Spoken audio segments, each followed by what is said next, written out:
વાગરા પંથકમાં જાણે ગુનેગારોને કાયદાનો કોઈ ખોફ જ ન રહ્યો હોય તેમ છેલ્લા ટૂંકા ગાળામાં એક પછી એક લોહિયાળ ઘટનાઓનો સિલસિલો જોવા મળ્યો છે. પંથકમાં માનવલોહી સસ્તું થઈ ગયું હોય તેમ રહાડ, પીપલિયા અને હવે પિસાદમાં ખેલાયેલા ખૂની ખેલ કાયદો અને વ્યવસ્થાની સ્થિતિ સામે ગંભીર સવાલો ઊભા કર્યા હતા.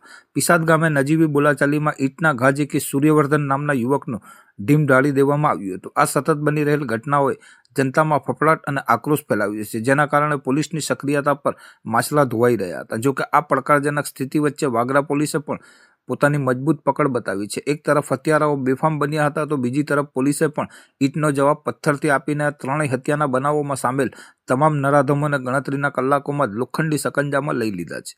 ઔદ્યોગિક પંથકમાં કાયદો અને વ્યવસ્થાની સ્થિતિ જાણે વેન્ટિલેટર પર હોય તેવો ધાતક માહોલ સર્જાયો છે. વાગરા તાલુકાના રહાટ અને પીપલિયા ગામની લોહિયાળ ઘટનાઓની શાહી હજુ સુકાઈ નથી, ત્યાં જ પિસાદ ગામે વધુ એક માનવ બલિ લેવાતા સમગ્ર પંથકમાં સન્નાટો વ્યાપી ગયો છે. નજીવી બાબતે થયેલ ગાળાગાળીમાં આવેશમાં અંધ બનેલ એક શખ્સે પોતાના જ ગામના યુવકના માથામાં ઈંટના ઘા ઝીકી તેને મોતને ઘાટ ઉતારી દેતા માનવતાએ દમ તોડ્યો છે. સમગ્ર ઘટનાની વિગતે વાત કરીએ તો વાગરા તાલુકાના પિસાદ ગામે ગત રાત્રે માનવતાને લજવતી લોહિયાળ ઘટના બની હતી, જેમાં નજીવી બોલાચાલીએ એક હસતા રમતા પરિવારની ખુશીઓ છીનવી લીધી છે. ગામના પંચાયત ફળિયામાં રહેતા 75 વર્ષીય છગનભાઈ મકવાણાના 43 વર્ષીય પુત્ર સૂર્યવર્ધનની નિર્મમ હત્યા કરવામાં આવી હતી. રાત્રિના સુમારે મહાદેવ મંદિર નજીક સૂર્યવર્ધન અને કમલેશ મકવાણા વચ્ચે શાબ્દિક સંઘર્ષ થયો હતો, જે ઉગ્ર બનતા કમલેશ પાશવી સ્વરૂપ ધારણ કર્યું હતું. આવેશમાં આવી કમલેશે માથાના ભાગે ઈંટના ઉપરાછુપરી ઘા ઝીકી દેતા સૂર્યવર્ધન ઘટના સ્થળે જ લોહી લુહાણ હાલતમાં ઢળી પડ્યો હતો અને અંતિમ શ્વાસ લીધા હતા. ઘટનાની ગંભીરતાને પગલે ડીવાયએસપી પીએલ ચૌધરી સહિતનો પોલીસ કાફલો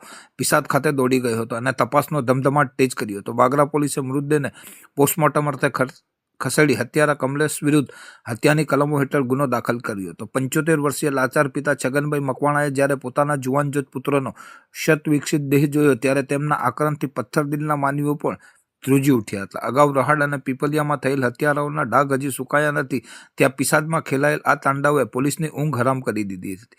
જોકે પોલીસે ત્વરિત કાર્યવાહી કરી આરોપીને સકંજામાં લઈ લીધો છે. આ રાક્ષસી કૃત્યથી સમગ્ર પંથકમાં ભારે આક્રોશ અને ગમગીનીનો માહોલ જોવા મળી રહ્યો છે.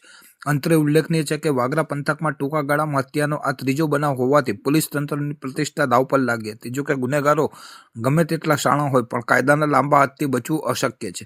વાગરામાં હત્યાના હેટ્રિકથી ખળબળી ઉઠેલા પોલીસ તંત્રએ પોતાની ગરિમા સાચવી લેવા માટે રુદ્ર સ્વરૂપ ધારણ કર્યું હતું. ડીવાયએસપી પીએલ ચૌધરી અને પીઆઈ એચબી ગોહિલના નેતૃત્વમાં પોલીસે ગણતરીના કલાકોમાં જ હત્યારા કમલેશને દબોચી લઈને જેલના સળિયા પાછળ ધકેલી દીધો છે. આ માત્ર ધરપકડ નથી, પરંતુ સમાજના એવા નરાધમો સામે કડક ચેતવણી છે જેઓ કાયદાના ખિસ્સામાં લઈને ફરે છે. હત્યારા કમલેશ મકવાણાને દબોચી લઈ પોલીસે ગુનેગારોને સ્પષ્ટ સંદેશ આપ્યો છે કે ખાકી હજુ જાગતી છે. પોલીસની આ ત્વરિત અને આકરી કાર્યવાહી જનતામાં વિશ્વાસ જગાડ્યો છે. ભલે અપરાધના ગ્રાફમાં ઉછાળો આવ્યો હોય પણ ખાકીનો ખોફ હજુ પણ ગુનેગારોના હાર્ટ થીજવી દેવા માટે પૂરતો છે. હવે સમય પાકી ગયો છે કે આવા તત્વો સામે અદાલતમાં પણ એટલી જ કડક પેરવી થાય, જેથી ફરી કોઈ પિસાદ, પીપલિયા કે રહાડ જેવી ઘટનાનું પુનરાવર્તન ન થાય.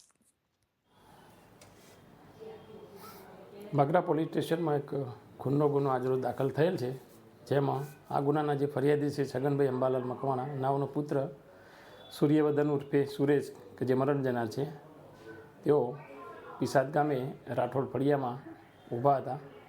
તે વખતે આ ગામના જે તોમતદાર છે કમલેશભાઈ રમણભાઈ મકવાણા તેઓ આવતા તેઓએ ગાળો બોલતા આ જે તોમતદાર છે કમલેશભાઈ રમણભાઈ મકવાણા નાઓએ નીચે પડેલ ઈંટ લઈ આજે મરણ જનાર છે એમના માથામાં મારતા તેમને ગંભીર ઈજાઓ થતાં ત્યાં એમનું મોત નીપજેલું હતું.